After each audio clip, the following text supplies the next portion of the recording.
السلام عليكم ورحمة الله وبركاته. تحية طيبة للباشمهندس للدكتور أكرم والمهندسة ياسمين. دكتور أكرم اللي اخترع لنا اختراع الحمد لله، يعني عامل صدى جامد قوي معانا الحمد لله يا رب. واحنا بقالنا حوالي سنة تقريبا شغالين بمنتجات البايوفاكتور والليكود، وحاجة يعني بصراحة بسم الله ما شاء الله، ربنا يبارك فيهم يا رب. وعاوز أشكر المهندسة ياسمين لأنها معانا من أول لحظة وما بتسيبناش في أي وقت، ودايما دايما واقفة في ظهرنا، ربنا يبارك فيها يا رب. دول كانوا 22 بطة مسكوفي، كانوا 9 ذكورة و13 نتاية. دولت عمرهم عندي بالظبط شهرين ونص. هو الراجل اللي انا كنت جايب منه البط قال لي دول عمرهم اسبوع، بس انا شاكك لانه كانوا صغيرين قوي، يعني بيتهيألي بتاع عمرهم كان 3-4 ايام مثلا. فاحنا دلوقتي هم قعدوا عندي بالظبط شهرين ونص. هنوريكم حضراتكم دلوقتي الاوزان،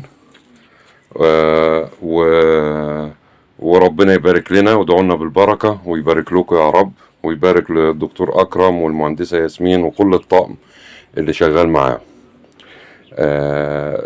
ال 22 بطة دول كانوا 13 شكارة علف، 13 شكارة علف اللي هي ال 25 كيلو. كنا ماشيين بقى طبعا بالتعليمات زي ما هي بالظبط.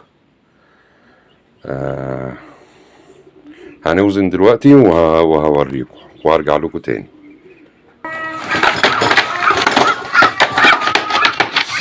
بس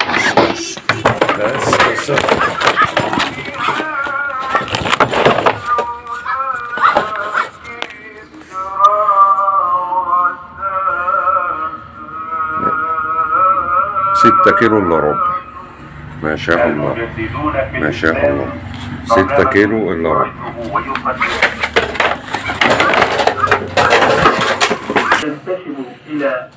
الميزان مصفر اهو، ادي بطة نتاية. بس 3 كيلو و75 جرام.